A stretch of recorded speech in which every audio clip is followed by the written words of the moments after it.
Voici le podcast consacré à ceux qui sont en couple du mois d'août 2022. Donc, ces derniers temps, enfin vraiment, c'est vraiment propre à ces vacances.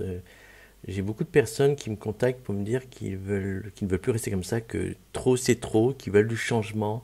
Alors, selon la situation, le changement n'est pas la même, mais dans tous les cas, c'est souvent du changement qui s'amoncelle, enfin, c'est souvent une situation qui s'amoncelle depuis longtemps et qui devient impossible et qu'il faut absolument changer. Donc, je vais parler aujourd'hui, je vais vous aider à voir ce que vous devez changer chez vous et comment changer, et voilà. Donc, c'est quelque chose qui concerne tout le monde parce qu'on a tous quelque chose à changer, que ce soit un petit truc ou quelque chose d'énorme. Donc, forcément, vous serez concerné. Alors, c'est sûr que vous soyez une femme ou que vous soyez un homme, vous ne vivez pas les choses de la même manière. Que ce soit, bon, et notamment d'une manière générale, mais surtout dans la vie de couple.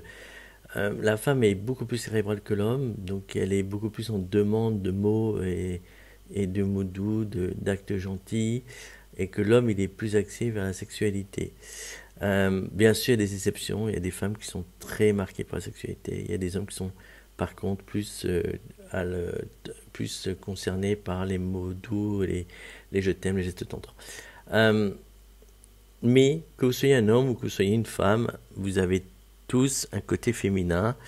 Euh, et comme il est question de changement, forcément, une partie de vous ne se respecte pas. Et alors, quel est le rapport avec le côté féminin? C'est que la sensibilité est plutôt dans notre côté féminin que notre côté masculin.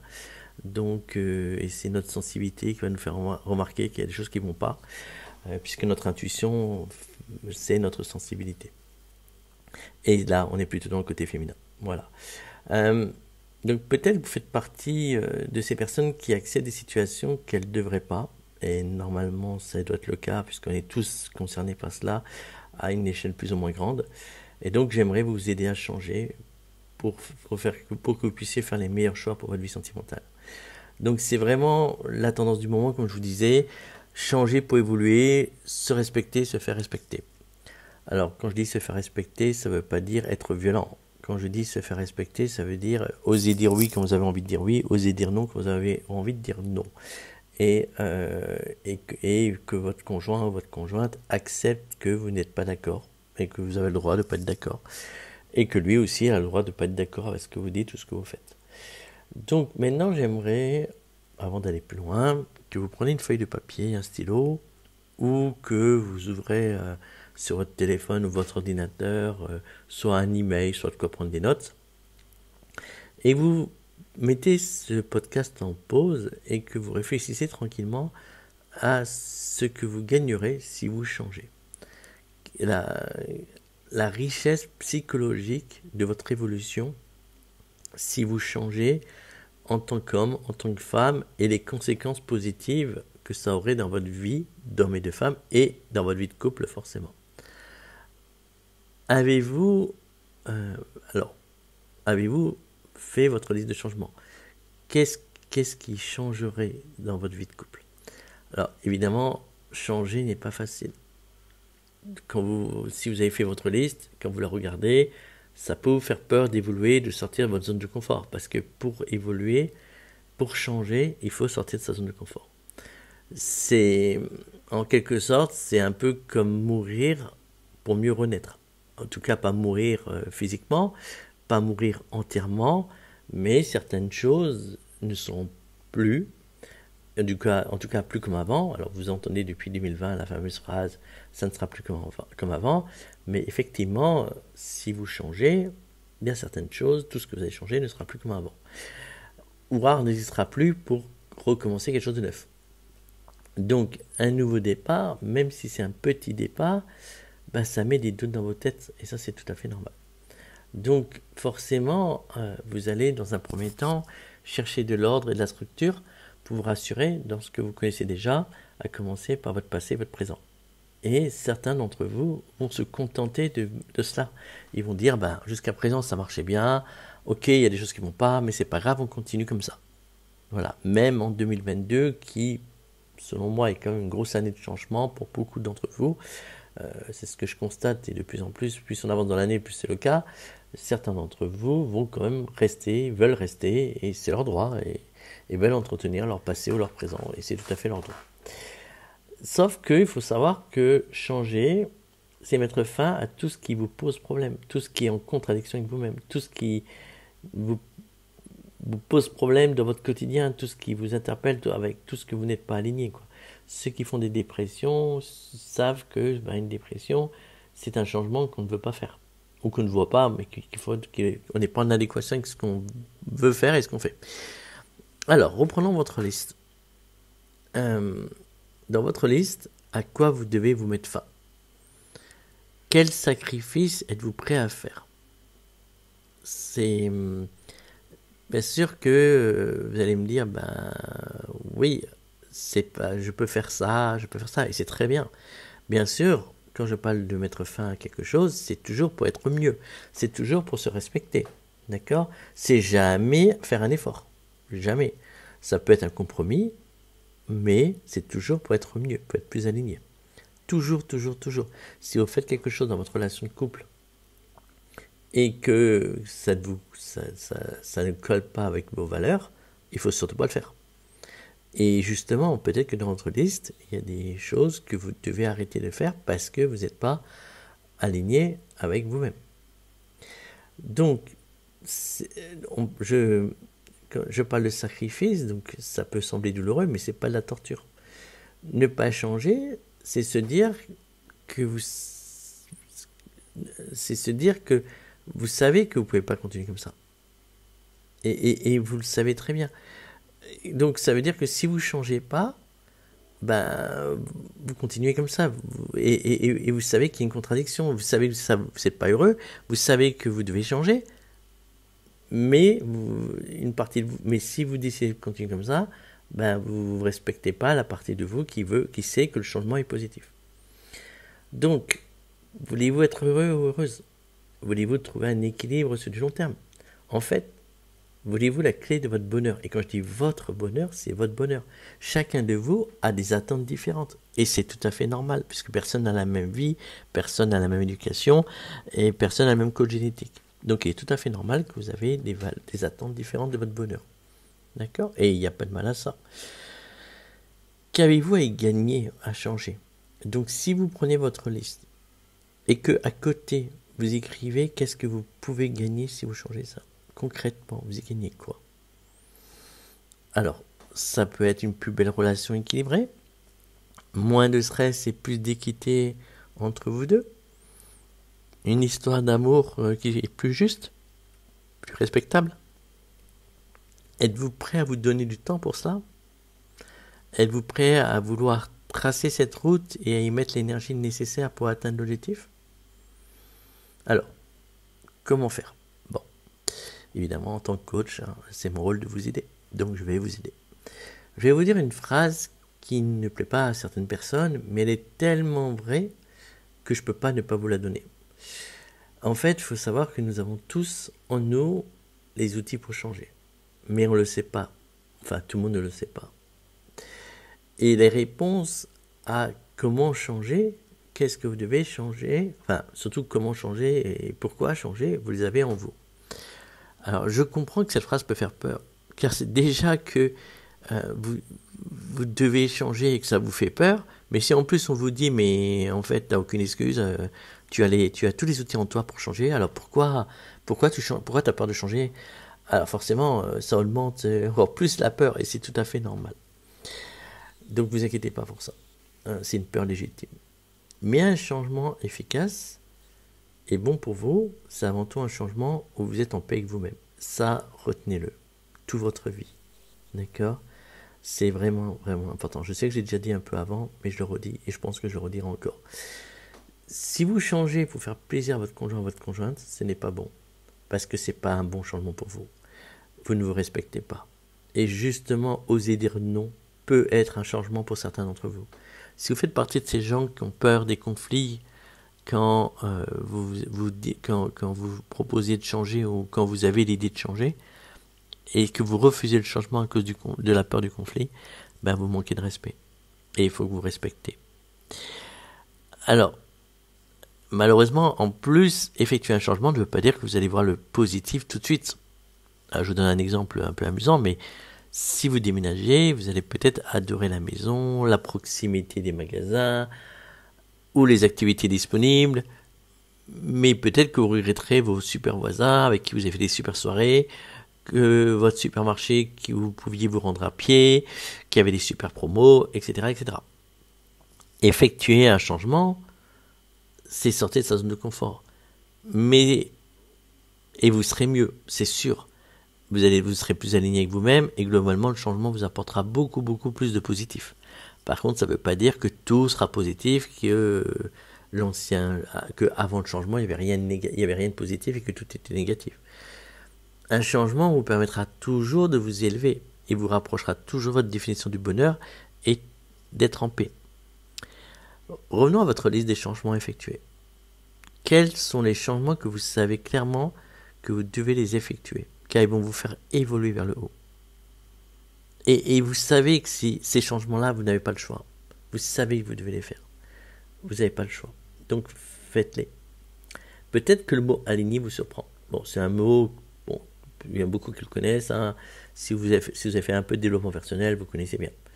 Être aligné, pour ceux qui ne savent pas, ça veut dire suivre ses valeurs sans se trahir, sans se faire du mal. Êtes-vous aligné? Prenez le temps de réfléchir à cette question. Parfois, il faut que tout s'écroule pour que l'être humain change. Parce que l'être humain ne fait pas de changement sur lui quand tout va bien. L'être humain, il a besoin d'être secoué pour changer. Alors c'est peut-être moche, mais malheureusement c'est comme ça. Et je suis un être humain, donc je m'inclus dans le lot.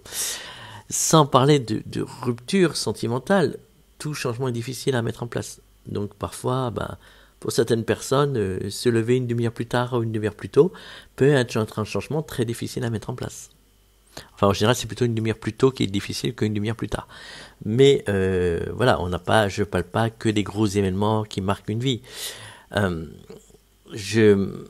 Et puis un exemple un peu moins léger, mais si je reprends mon histoire de déménagement, un déménagement, bon, c'est pas forcément quelque chose c'est pas un petit événement, mais c'est un événement qui forcément va engendrer des gros changements qui sont toujours, alors normalement positifs, mais pas forcément. De toute manière, quand votre intuition vous donne des conseils, il faut toujours les écouter.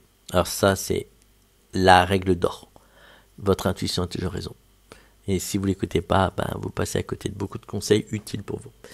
Mais quand je dis tout le temps, si votre intuition vous dit de déménager loin, par exemple, si vous partez en Chine, il se peut que vous preniez du temps avant d'accepter de voir que le changement en Chine était nécessaire et positif.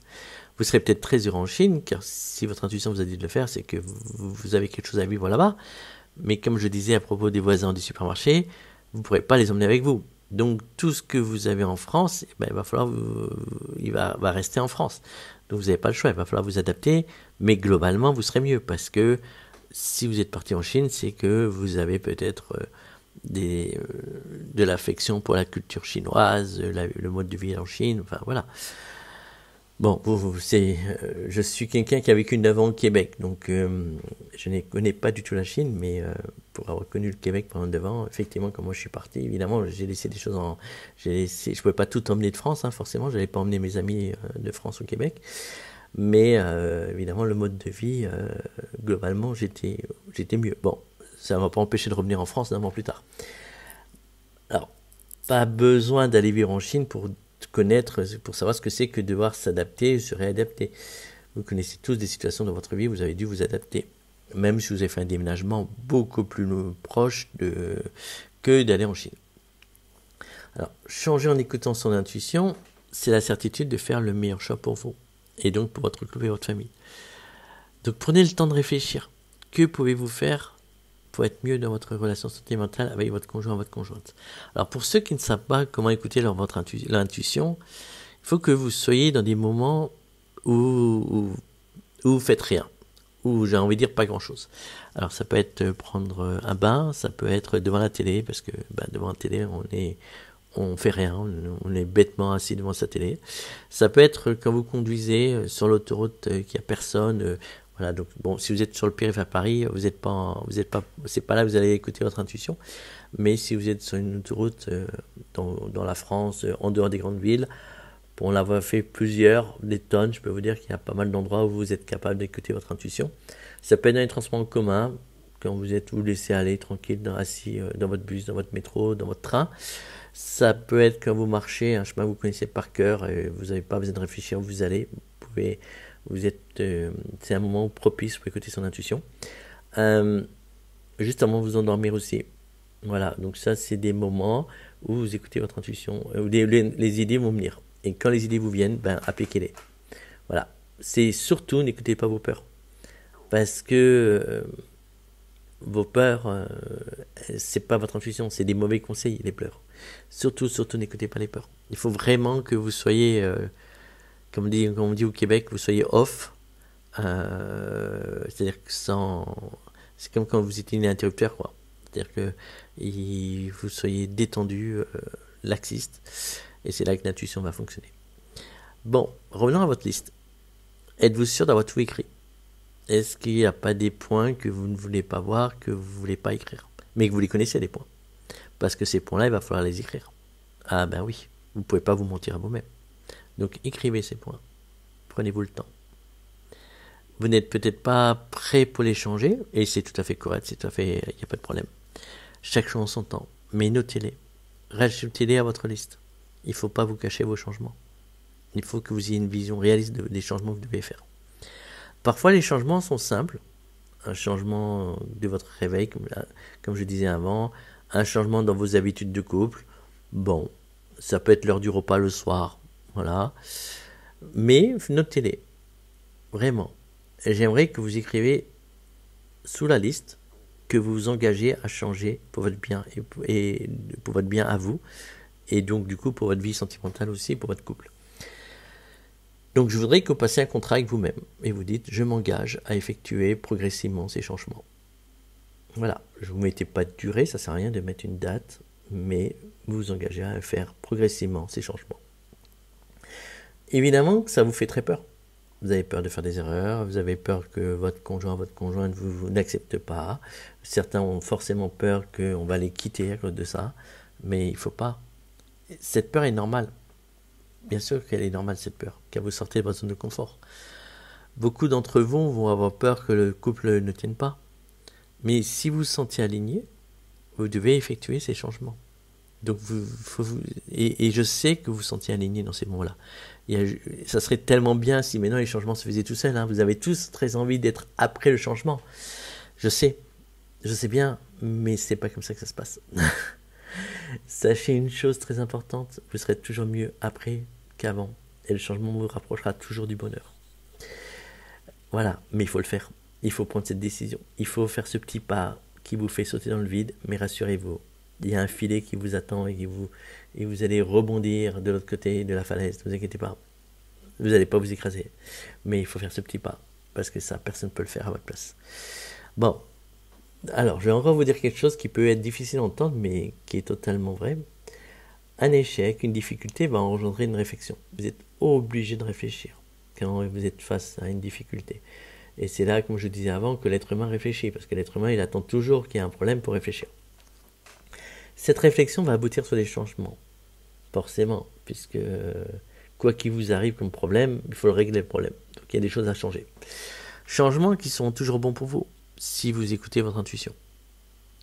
Évidemment, si vous écoutez votre intuition, j'insiste vraiment.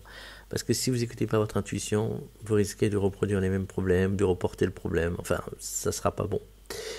Vous ne serez plus heureux après avoir effectué vos changements que quand vous l'étiez avant de connaître l'échec ou la difficulté. Ça, il faut le savoir. Vous serez beaucoup plus heureux après avoir effectué votre changement ou vos changements que vous l'étiez avant de connaître l'échec ou la difficulté. De ce fait, vivre avec un échec ou une difficulté, c'est positif, car cela vous permet d'évoluer et de vous rapprocher de votre bonheur. Donc celui de votre couple et de votre famille, parce que si vous changez, ça a toujours un impact sur les autres. Et les autres ont une autre vision de vous. Et comme vous êtes mieux, ça génère du positif, et le positif entraîne le positif. Donc ça jaillira sur votre couple et sur votre famille. Donc n'hésitez jamais à faire des changements. Même si je sais que sortir de sa zone de confort n'est pas simple, encore une fois. Mais changer en se respectant vous rendra toujours plus heureux. Alors évidemment, c'est toujours en se respectant. Hein. Je le dis, je le redis, je le redirai encore. Bon, je vais vous donner un exemple. Moi, j'aime pas parler de ma vie, mais bon, ça, si vous avez lu un peu mon site, si vous m'avez eu en consultation, vous le savez déjà. Enfin, certes, hein, je raconte pas toujours en consultation. Alors, moi, je suis un ancien comptable. Et oui, je suis un ancien comptable. Mon plus gros contrat, mon plus gros CDI, il a duré 4 ans. Et oui, c'est pas beaucoup 4 ans. Hein. Aujourd'hui, ça fait aujourd'hui, donc août 2022, ça fait 10 ans que je suis coach. Donc j'ai déjà fait 2 fois et demi de plus que mon plus gros contrat en comptabilité. Quand j'étais en comptabilité, j'ai eu des semaines où le lundi à 10h, et je vous promets que c'est vrai, je me disais vivement le week-end. Alors, évidemment, pour passer de la comptabilité au coaching, j'ai dû sortir de ma zone de confort. Je ne suis pas devenu coach comme ça.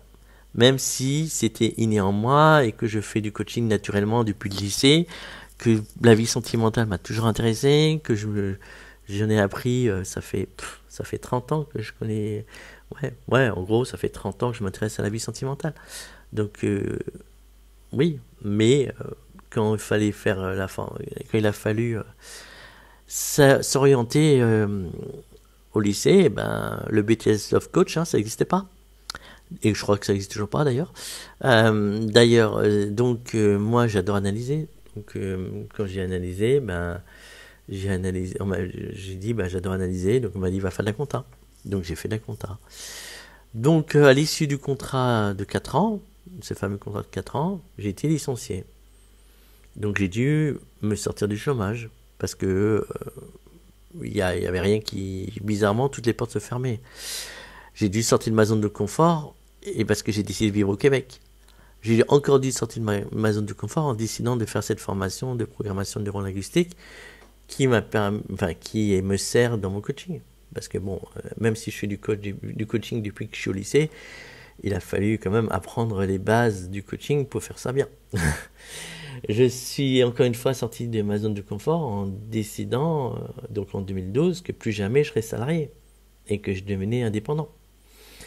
Donc vous voyez, pour arriver où je suis aujourd'hui, et ceux qui m'ont eu en consultation savent que j'adore mon job, que je m'éclate dans mon job et que j'adore aider les gens et que j'adore les voir évoluer, oui, mais à un moment donné, il a fallu faire des choix.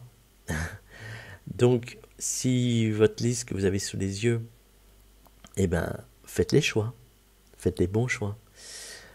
Donc, comme vous le voyez, aujourd'hui, je vis 10 ans de bonheur. Autant j'en ai voulu à l'entreprise de m'avoir licencié.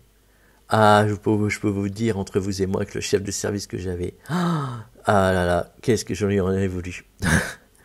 Autant aujourd'hui, qu'est-ce que je le remercie de m'avoir licencié, car je suis super heureux.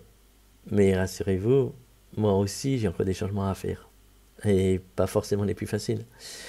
D'ailleurs, aujourd'hui, je vous fais quelque chose de nouveau. Aujourd'hui, je vous fais des podcasts, c'est nouveau, c'est un changement. Je sais pas si ça va vous plaire ou pas. J'espère que ça va vous plaire. Mais ça me rend encore plus heureux de vous le faire. Parce que je me rends compte que j'aime ça. Donc, vous voyez, vous faire les changements dans votre vie de couple et dans votre vie d'homme ou de femme, tout en vous respectant, ça vous rend heureux.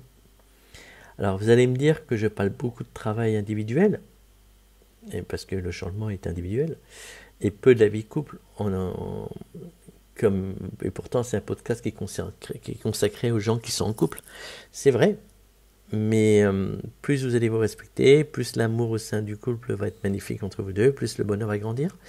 Et aujourd'hui, je voulais vraiment faire ce premier podcast sur le changement, parce que c'est le changement qui apporte le reste.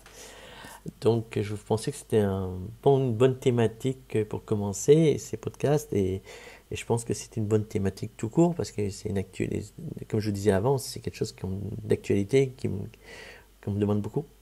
Donc, chacun se sentira en paix avec soi et respectera l'autre si chacun fait ses changements.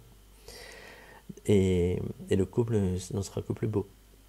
Alors, encore, d'ailleurs, pas plus tard qu'hier, j'ai l'exemple d'une cliente que j'ai eu en consultation il y a 3 mois et qui m'a contacté, mais juste pour me dire merci, car maintenant elle ose se respecter, elle ose dire non. Elle ose dire non, je ne ferai pas ce qu'il demande, j'ai pas envie.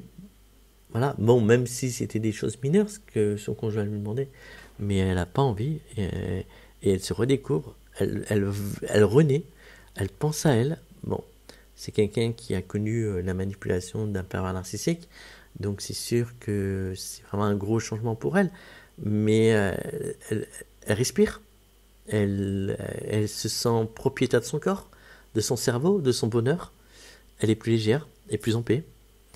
Donc, n'ayez pas peur de dire des choses à vous pour commencer, et puis à votre conjoint, à votre conjointe, et de mettre en place les changements.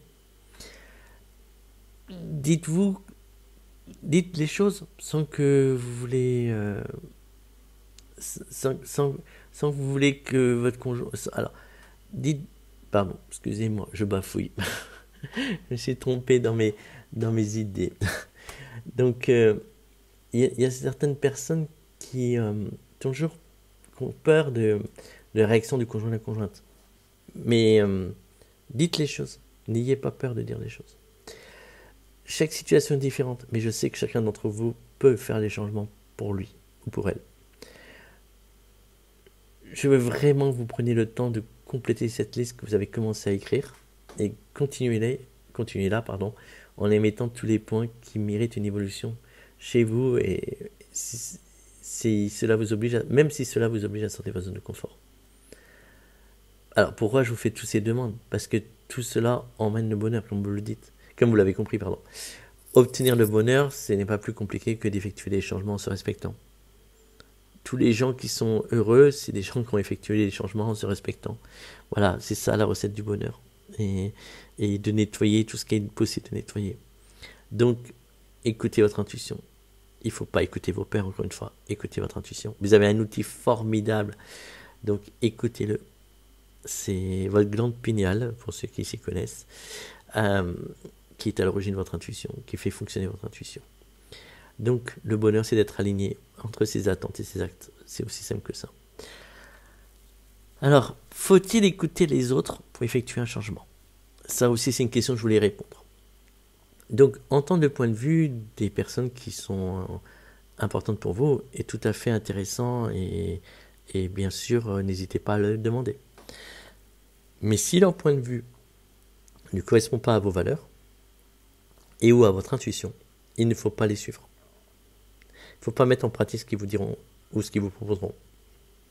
Car vous devez rester focalisé sur vos propres idées parce que vos propres idées sont intuitives.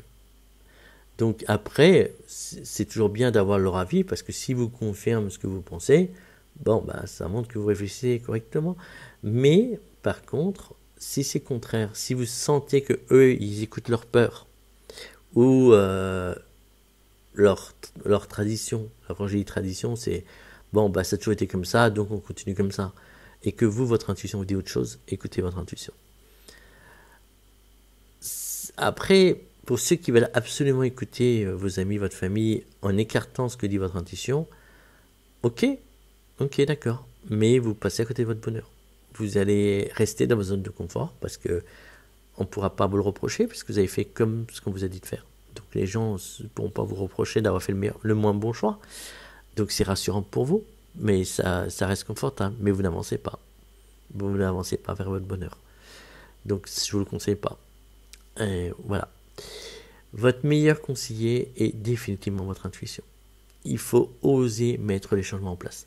Il faut oser dire à votre conjoint, à votre conjointe ce qui ne vous convient pas. Il faut oser sortir de vos zones de confort.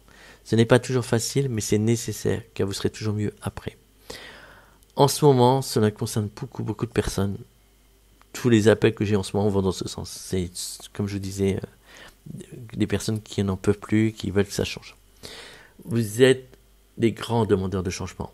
C'est possible de changer et cela va toujours dans votre sens et toujours dans le sens de votre bonheur. Écoutez-vous. En général, vous vous écoutez. Ça, c'est clair. Vous savez tous où sont vos problèmes. Vous savez tous que vous devez changer. Je suis sûr que tous ceux qui ont fait la liste, sérieusement, ont vous n'avez rien appris sur le contenu de la liste. Vous avez appris des choses sur ce que vous devez faire avec cette liste. Mais il y a peut-être un ou deux points que vous avez dit, ah bah tiens, ça aussi je vais l'écrire, et peut-être que vous n'avez pas pris conscience jusqu'à présent que c'était important. Mais sinon, je pense qu'il y a des choses que vous saviez. Parce que, en général, mes clients s'écoutent. Maintenant, il faut oser effectuer ce changement. Il faut oser passer au-dessus de vos peurs. Il faut oser faire ce pas en avant. Évidemment, je vais vous aider. Évidemment, il y a eu un podcast, il y en aura d'autres. Il y en aura beaucoup d'autres. Ne vous inquiétez pas. D'accord ? Je vous laisse pas tomber. J'adore aider les gens, donc je vais continuer à vous aider. La plus grande peur, c'est la peur de la rupture ou la peur de la dispute. Beaucoup de personnes ont des gros problèmes avec des conflits. La peur du conflit. Cette peur vous tétanise dans ces moments-là. Vous êtes comme des personnes en haut d'une tour qui n'osent plus bouger en raison du vertige. Et du coup, vous n'osez pas faire ce petit pas en avant. Mais j'aimerais que vous faites des petits pas, mais des pas qui vous permettent d'avancer. Même si c'est des petits pas. Même s'il vous faut 2 jours pour faire 15 mètres, c'est pas grave. Vous avancez. Et le soir, en vous couchant, vous aurez la fierté de dire, j'ai avancé vers mon bonheur. J'ai fait des changements. Voilà. Prenez cette feuille comme un objectif à atteindre vers votre bonheur. Vous verrez qu'avec le temps, ça sera de plus en plus facile. Votre relation sera beaucoup plus fluide, et plus saine. Beaucoup plus saine. Vous prendrez le temps de vous respecter et ça ira tout seul. Avec l'habitude, et ce qui est valable pour votre vie sentimentale, sera valable pour le travail, ça sera valable avec vos amis, votre famille. Vous oserez plus facilement dire des choses, vous oserez plus facilement mettre les changements en place. Et voilà. Bon. Écoutez, j'arrive à la fin de ce podcast. J'espère que ça vous a plu.